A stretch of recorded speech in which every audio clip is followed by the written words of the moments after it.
There is zero excuse for Alan Williams, the Chicago Bears defensive coordinator, or Luke Getsy, the Chicago Bears offensive coordinator. Last year, both were given not much to work with, and they were dead last overall in most categories on each side of the ball. But for Alan Williams, you add guys like Tremaine Edmunds, TJ Edwards, Yannick Ngakoue, DeMarcus Walker, Andrew Billings, and more through the draft. And you add guys for Luke Getsy like Nate Davis, DJ Moore, Darnell Wright, Roschon Johnson, and more.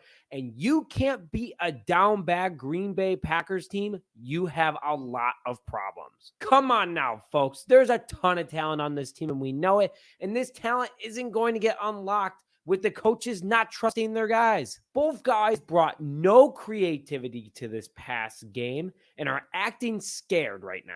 Again, they also don't trust their players. If I am Ryan Poles and Matt Eberflus, I am sitting there going, yeah, something's got to change and something's got to change fast. Hello, everyone. Back to this episode of Just Another Year Chicago. My name is Nick Rohde. As always, thank you for tuning in. I am going to go through both coaches, a little bit about each other, and also how they did Sunday and who I want gone. Please hit the like button on this video if you enjoy the content. Put your thoughts in the comment section below. And if you haven't already and you want up-to-date Bears content at all times, hit that subscribe button with notifications. So let's jump into Luke Getsy. A coach since 2007, he spent 6 seasons with the Green Bay Packers in the mid-2010s, helping lead Aaron Rodgers to winning multiple MVP awards. Along with that, every single year that he was either a quarterback's coach or offensive coordinator, the Packers were a top 10 offense. We haven't gotten that feeling yet in Chicago. And against his former team, the Green Bay Packers, he actually had an okay day compared to last year, but still horrendous. Chicago had 311 total offensive yards this past Sunday,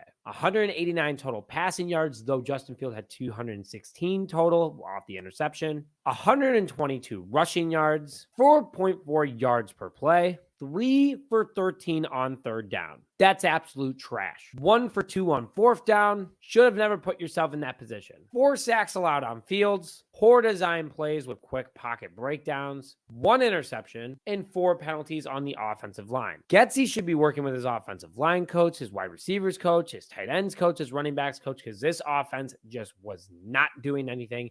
And if he's going to be the commander-in-chief of calling plays, he's got to fix it quick. Let's go to Alan Williams. Williams, with a little bit more coaching experience than Getsy, has been a coach since 2001. He has coached in 2 Super Bowls as an assistant and won one of them. 2006. Guess who he beat? Could there be spies on this team that just hate the Chicago Bears? No, but all serious, how ironic. He was a defensive coordinator for the Minnesota Vikings from 2012 to 2013, where he had a 10-6 record one year, but then a 5-10-1 record the other year, and was ended up getting fired and dealt to Detroit. So he has a lot of familiarity with the NFC North. Against the Green Bay Packers, Alan Williams had a bad day. He allowed 329 offensive yards against Green Bay. Seemed way worse though. 237 total passing yards, 92 rushing yards, 5.5 yards per play. He allowed 9 of 16 third down conversions by the Packers. Insane.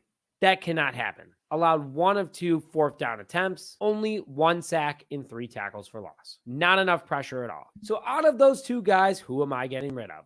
I'm going to make a few comments about both before I make my decision. Starting with Luke Getsy, inexcusable. With all the weapons that Ryan Poles went out and got him, he has 0 trust in Justin Fields. He didn't get creative. He didn't allow Justin Fields to run, which is a threat, and he didn't allow this offense to advance. I felt like I was watching Matt Nagy. No joke. Also, when Fields was communicating with him on the sidelines, didn't seem like Fields was very interested in even talking to his offensive coordinator, which that's another problem in itself. But Getsy is holding this offensive down right now. Let's go to Alan Williams real quick. The 4-3-4 defense dominated in the NFL 20 years ago. Clearly, it was going well because Alan Williams won a Super Bowl out of it. But he's also been strictly a defensive back specialist, and we got cooked in the secondary against a third starting game quarterback in Jordan Love. No pressure was sent to Love, allowing him to throw all over Chicago. So with that, who am I getting rid of? Getsy. It's close though. I'd say both, but this one I'm saying whose seat's hotter, and I'm going Getsy. You were an MVP quarterback maker in the Green Bay Packers. Are you secretly a spy for Green Bay? No excuses at all when you go out and get a guy like DJ Moore. You have a wide receiver like Chase Claypool. You have a wide receiver like Darnell Mooney, a big money tight end in Cole Kmet, a running back room that is insanely dynamic, and a quarterback can do it all. And you're not producing. Inexcusable. Your seat is red hot, my friend. I hope he can turn it around because I do like Luke Getsy as a guy. And I think that he does show flashes, but not trusting your quarterback, very sour taste in my mouth right now. Put your thoughts in the comments section below. We have a couple more episodes coming up here. But with that, thank you very much for joining this episode of Just Another Year Chicago. My name is Nick Rohde, and as always, bear down.